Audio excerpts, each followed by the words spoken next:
Welcome to Debt Free, Now What? Mastering Credit After Payoff. In this video, we will transition from celebrating your debt freedom to building and maintaining elite credit. We will focus on practical strategies you can use immediately, including how to handle old accounts, maintain a low utilization ratio, and automate full statement payments to avoid interest. Let's begin by outlining our agenda so you know exactly what's coming. Here is the plan for today. First, we will discuss the mindset shift after becoming debt-free. Next, we will bust common myths about closing accounts. Then, we will cover the golden rule of using and paying off your credit cards. After that, we will target the ideal credit utilization ratio of 1 to 5%. We will also decide which cards to keep and which to close. Furthermore, we will set up automation and understand statement timing. We will round out with monitoring and security practices. Finally, we will reinforce learning with quick quizzes.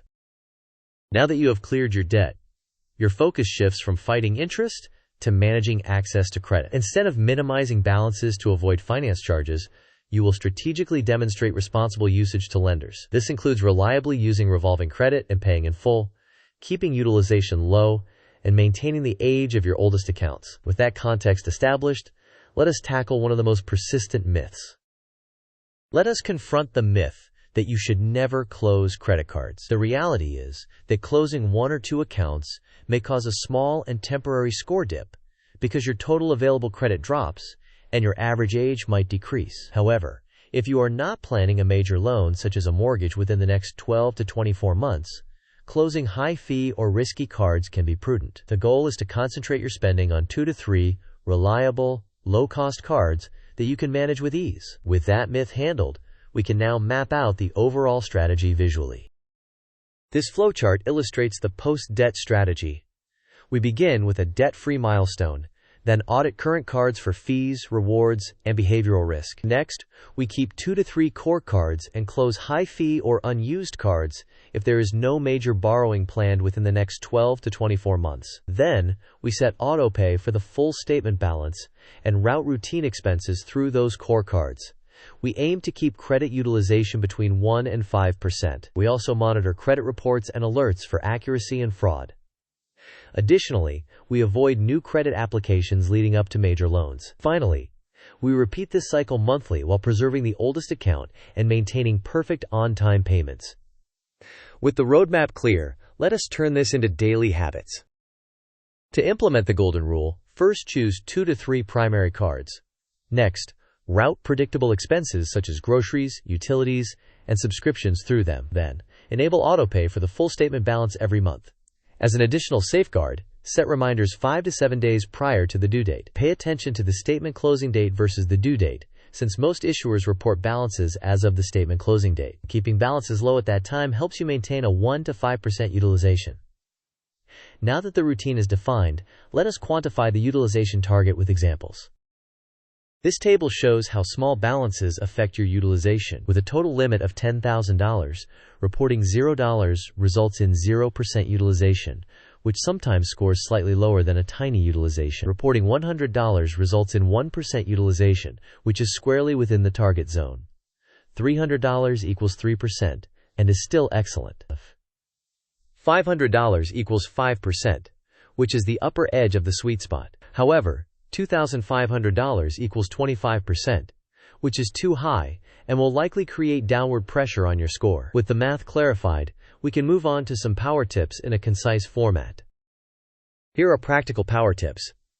Enable autopay for the full statement balance so the interest rate becomes irrelevant. Schedule an additional manual review near the statement closing date to keep utilization very low. Keep your oldest account open if you can, as it anchors your length of credit history. Freeze your credit when you are not applying for new accounts. It is free at the major bureaus and adds security. Review your credit reports quarterly and dispute any errors immediately. Finally, avoid opening new accounts 6 to 12 months before a major loan application. Next, let us compare two common strategies that are often confused: consolidation and optimization.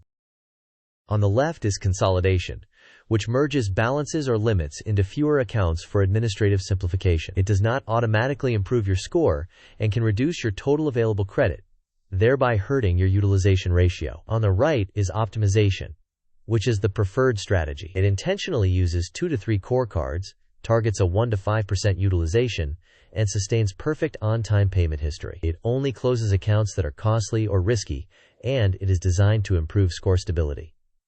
With that distinction clear, let us test your understanding with a quick quiz. Question 1. If you are not planning any major loans for 12 to 24 months, which action is generally reasonable? Option A. Keep every card open forever to avoid any score dip. Option B. Close high-fee or tempting cards you do not need, and focus on 2 to 3 core cards. Option C. Avoid using credit altogether so you report 0% utilization. Option D. Open multiple new cards to increase total available credit. You may pause the video now to consider your answer. We will discuss the answer in the next section. The correct answer is to close high-fee or tempting cards you do not need and focus on 2 to 3 core cards. This aligns with the strategy of minimizing fees and behavioral risks while maintaining strong utilization and payment history. Next, let us do one more quick question to reinforce utilization best practices. Question 2. Which credit utilization range is generally ideal for scoring purposes? Option A, 0% exactly. Option B, 1 to 5%. Option C, 10 to 15%. Option D, 25 to 30%. You may pause the video now to think about your answer. We will cover the answer in the next section. The correct answer is 1 to 5%. A very small amount of reported usage tends to score slightly better than 0% while still being paid in full by the due date. Now that we have reinforced utilization, let us discuss when it is sensible to close accounts. Here is how to decide whether to close or keep. Close a card if it has a high annual fee, redundant rewards, or it tempts you to overspend, provided that you do not have a major loan application in the near future. Keep a card if it is your oldest account or a no-fee keeper that meaningfully boosts your total available credit. Schedule closures at least 6 to 12 months away from major applications. If available, consider a product change or downgrade to a no-fee version to preserve account age. With decisions in hand, let us visualize what influences your score. This pie chart demonstrates approximate scoring weights. Payment history counts for roughly 35%, and amounts owed or utilization counts for roughly 30%. Together, they compose over 65% of your score.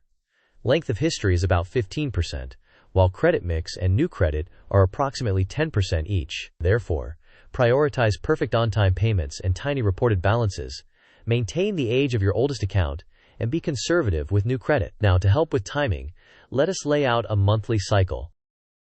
This timeline shows a practical monthly rhythm. During days 1 through 20, you use your card for routine expenses. Around day 21, you check balances and prepay to bring your expected statement balance into the 1 to 5% range. On the statement closing date, the issuer captures and reports that balance. On the due date, your auto pay pays the full statement balance. The day after the due date, you confirm that 0 remains owed and that auto pay succeeded. Then, you repeat this process each month. Before we wrap up, let us capture the essential key points. These are the essential takeaways. Use revolving credit, but always pay the full statement balance on time. Target 1 to 5% utilization, because 0% can sometimes score slightly lower. Keep 2 to 3 core cards and close costly or risky ones if there is no major loan on the horizon. Preserve your oldest account to protect your length of history. Finally, monitor your reports, set alerts, and consider credit freezes for added security. Now, before the final summary, a brief disclaimer to keep everything in context. This segment is for educational purposes only and does not constitute financial, legal, or credit advice. Policies and scoring models can vary by lender and bureau. Always verify details with your card issuer, and consider your unique goals and timeline. With that in mind, let us conclude with a concise summary. In summary, leverage your debt freedom by using credit deliberately instead of avoiding it. Pay in full and on time while keeping tiny balances reported. Optimize your account lineup for low cost and stability, and avoid opening new credit before major loan applications. Finally, maintain your oldest account to reinforce your score foundation. To close us out, here is a quick thank you and a call to action. Thank you for watching. If this video helped, please like, share, and subscribe for more smart money content. Share your next credit goal in the comments. Your engagement helps us create more practical guides tailored to your needs.